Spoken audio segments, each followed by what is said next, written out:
Hello and welcome back to my YouTube channel. I am SJ with my channel slab strike. तो भाई cricket की दुनिया में थोड़ी ऊपर नीचे चीज़ें होती जा रही हैं, लेकिन सबसे पहले मैं बात करूंगा कि इंडियन की तरफ से जो मुझे हेट मिला कल की वीडियो के बाद। तो यार मैं यहाँ पे किसी का मजाक उड़ाने के लिए या मौक करने के लिए नहीं बैठा हुआ। मुझे जो चीज़ सही नज़र आ रही होती है मैं उस पर बात करता हूँ, तुम्हें जो सही चीज़ नज़र आती है तुम उस पर बात कर लो।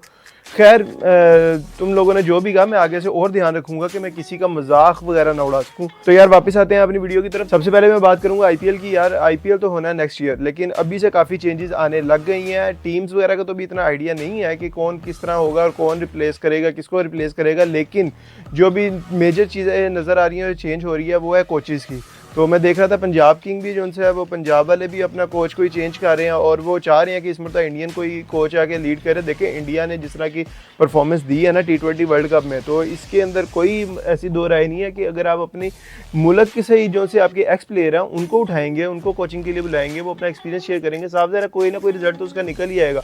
और हमने देखा भी कि राहुल द्रविड़ ने जिस तरह अंडर 19 के साथ परफॉर्म किया, उसके बाद जब वो इंडियन टीम की तरफ आए हैं और उन्होंने वहाँ पे उनको 2024 का वर्ल्ड कप भी जितवा दिया। तो अब मुंबई इंडियंस ने खैर उनको हायर कर लिया हुआ है। पंजाब किंग का भी मैंने बताया वो भी अपना जो है वो चेंज करने के लिए जा रहे हैं कोच।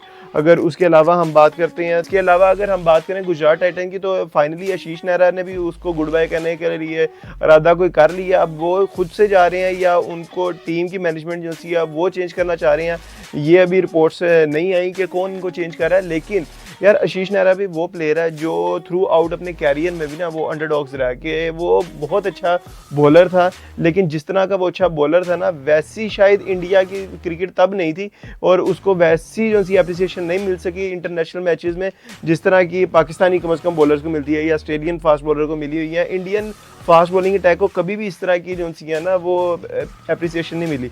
ये गुजरात टाइटन से जब कोचिंग से हटेंगे तो गुजरात टाइटन की टीम क्या करती है, लेकिन कोचिंग इन्होंने भी इतनी माड़ी नहीं की भाई। मेरे ख्याल से तो इनकी जो टाइम था गुजरात टाइटन के साथ वो इनका बेस्ट टाइम था, क्योंकि गुजरात टाइटन इन्हीं की कोचिंग के अंदर अपना पहला टाइटल जो सा वो जीते भी थे और उसके बाद सेकंड टाइटल में वो रनअप रहे थे। ये अलग बात है कि जो लास्ट आईपीएल में उनके साथ हुई है, लेकिन थ्रू आउट उनकी कोचिंग बेहतर थी, बहुत अच्छी थी। खैर भाई अगर हम इसके अलावा बात करते हैं तो फिर मैं जिक्र करूंगा न्यूजीलैंड का। यार ये टीम जो सी है ना बाज नहीं आ रही। ये मैं पहले बात कर रहा था कि सिर्फ पाकिस्तान के खिलाफ खेली जा रही है, लेकिन नहीं, इनको इंटरनेशनल क्रिकेट में इतना बिजी कर दिया गया। पता नहीं इनके प्लेयर्स को इतना खिला के इन्होंने उन प्लेयर्स का तेल निकालना है, क्या उसके अंदर से निकालना चाह रहे हैं, क्या उनके लिए बेहतर करना चाह रहे हैं, मुझे नहीं समझ आ रही। ये अपनी एक टेस्ट की सीरीज़ जो खेलने के लिए आ रहे हैं वो इंडिया आ रहे हैं, लेकिन अगर वो इंडिया आ रहे हैं इसका ये मतलब नहीं है कि उनकी जो टेस्ट सीरीज़ है वो इंडिया के साथ होगी। नहीं, बिल्कुल ऐसा नहीं है। ये टेस्ट सीरीज़ उनकी है अफगानिस्तान के साथ और अफगानिस्तान अपने होम ग्राउंड को इंडिया में लेके जा रहा है और वहाँ पे जाके अपनी जो सी होम सीरीज़, जिस तरह हम अपनी यूएई में काफ़ी टाइम से सीरीज़ खेलते रहे हैं, तो इसी तरह जो सा अफगानिस्तान भी अपनी क्रिकेट के लिए वहाँ पे ये मैचेस करवा रहा है। और आई थिंक इससे पहले भी जितने अफगानिस्तान ने इंटरनेशनल जो होम सीरीज़ खेली हैं वो सारी इंडिया में खेली हैं। तो इसीलिए मैं जो वर्ल्ड कप के दौरान बात कर रहा था ना कि अफगानिस्तान इंडिया के आगे थोड़ा सा मुरझा जाता है, वैसा वो नहीं खेल पाते, वैसे उनकी गेम प्लान ही नहीं होता इंडिया के ख़िलाफ़। तो वो इसी वजह से ही है, यही कुछ रीज़न है जो उनको मेंटली तौर पे ना वो इंडिया से जीत ही नहीं सकते। खैर भाई इसके अलावा बात करते हैं तो दी 100 स्टार्ट हो गया हुआ। ओवल ने फोनेक्स को बड़ा इजीली मैच हरा दिया और बिल्कुल ही वन साइड मैच था, कुछ भी इसके अंदर इतना ख़ास नहीं था। अगर ख़ास इसके अंदर था तो वही मोहम्मद आमिर, वही सेम टीम का बंदा जो अभी 2024 का वर्ल्ड कप खेल रहे हैं। यार उसी टीम का बंदा एक वहाँ पे फास्ट बॉलर खेल रहा है और दूसरा नहीं खेल रहा, और एक वो फास्ट बॉलर खेल रहा है जिसकी हमने रिटायरमेंट वापस कराई थी कि यार आपने आगे खेलना है, वो खेल रहा है लेकिन दूसरा नहीं खेल रहा। खैर ये फिर वही पीसीबी जाने और ये प्लेयर्स जाने। अगर नसीम शाह को नहीं मिलता भाई मैं तो सिर्फ क्या ही सकता था, क्योंकि इसी तरह की पिचेज़ है। यहाँ पे इन्होंने कौन सा इंजर्ड हो जाना इन पिचेस के ऊपर खेल के, जिस तरह का वहाँ का एटमॉस्फेयर होता है, जिस तरह के वहाँ पे मौसम होता है। हाँ ये इनको श्रीलंका में एलपीएल खेलने की या इस तरह के यूएई के अंदर कंडीशन में इनको यहाँ पे रगड़ा लगाएंगे, लेकिन जहाँ पे थोड़ी बेहतर मौसम है या बेहतर पिचेज़ है या बेहतर क्रिकेट है वहाँ पर इनको जाके खेलने नहीं देंगे।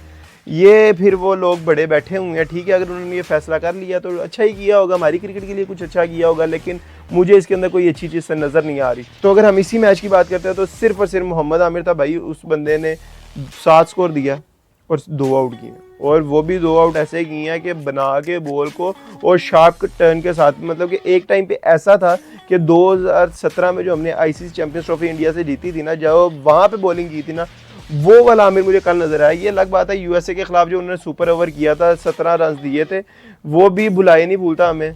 तो खैर अगर हम इसके अलावा बात करते हैं तो शुक्र है कि हमारे कोई पीसीबी की तरफ से कोई अच्छी खबर आई है। मोहसिन नकवी साहब ने कोई एक आधा स्टैंड ले लिया है। अब ये इस स्टैंड के ऊपर ये कब तक कायम रहते हैं ये तो अब आने वाले दिनों में ही पता चलेगा। उन्होंने कहा कि ये भाई हमारी जिम्मेदारी नहीं है कि कौन सी टीम इधर आ रही है, आपने ये टूर्नामेंट हमें दिया है, हमने ऑर्गेनाइज़ करना है, हमने ऑर्गेनाइजेशन के ऊपर सारा ध्यान रखना है। अब टीमें कौन सी इधर आ रही हैं वो हमारी जिम्मेदारी नहीं है, वो है आईसीसी की जिम्मेदारी। और बिल्कुल ठीक है, होता भी ऐसे ही है कि भाई आईसीसी लेके आए, क्योंकि हम जो उनसे जब इंडिया गए थे 2023 में तो इसी वजह से गए थे कि इंटरनेशनल एक टूर्नामेंट है। तो इंटरनेशनल टूर्नामेंट आपके लिए कंट्री मैटर नहीं करनी चाहिए भाई, ये सिर्फ और सिर्फ इंडियन मीडिया की वजह से सब कुछ है। अदरवाइज़ हमारा कोई भी ऐसी जंग या लड़ाई नहीं है, लेकिन इंडियन मीडिया ने हमें ऐसा विलन बनाया हुआ है ना कि हमारे साथ मुकाबला, भाई आपका हमारा कोई मुकाबला नहीं बनता किसी भी एंगल से। मैं लास्ट वीडियो में भी ये कितनी मरतबा बोल चुका हूँ कि आप अपनी पॉपुलेशन देखें, आप अपने जो से आपको चीज़ें मिली हुई हैं आप उन चीज़ों को देखें। हमें वैसी फैसिलिटीज़ नहीं मिली हुई जो आपको मिली हुई है, तो हमारा आपका कोई मुकाबला नहीं होता। हाँ, अगर आप हमारी जितनी कंट्री होते, हमारा मुकाबला बिल्कुल है ना, हमारा मुकाबला है अफगानिस्तान के साथ, हमारे लेवल की जो टीम है वो है बांग्लादेश, हमारे लेवल की जो टीम है आई थिंक नेपाल, यूए, ये हमारे लेवल की टीम है और इन्हीं के साथ हमारा मुकाबला है।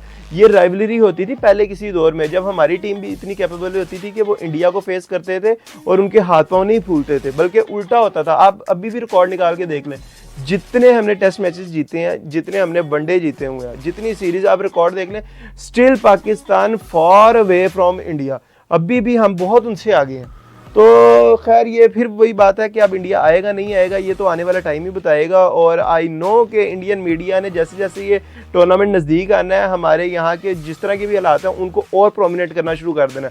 लेकिन वही है ना, उनको बयानियाँ बनाना आता है, हमें बयानियाँ नहीं बनाना आता। अब इंडिया में जो कुछ ये किसानों की रैली में हुआ, जो उनके अंदर दूसरी चीज़ें चल रही होती हैं, अब कितनी ऐसी चीज़ें हैं जिनको हम हाईलाइट कर सकते हैं, लेकिन हमारा मीडिया इतना ठुस है ना, उसको अपने मुल्क से छुटकारा ही नहीं मिलता कि वो उस चीज़ को हाईलाइट करे, क्योंकि हम बयानियाँ बना ही नहीं सकते। क्योंकि वो बयानियाँ बनाने के लिए कोई माइंडसेट चाहिए होता है, कोई आपको अप्रोच चाहिए होती है कि, और कोई आपको डेडिकेटेड किस्म की ना कोई एफर्ट चाहिए होती है। आप फोकस्ड होते हैं कि यार ये काम हमने करना ही करना है, क्योंकि आप एक खुले मैदान में होते हैं, डायरेक्शनलेस होते हैं।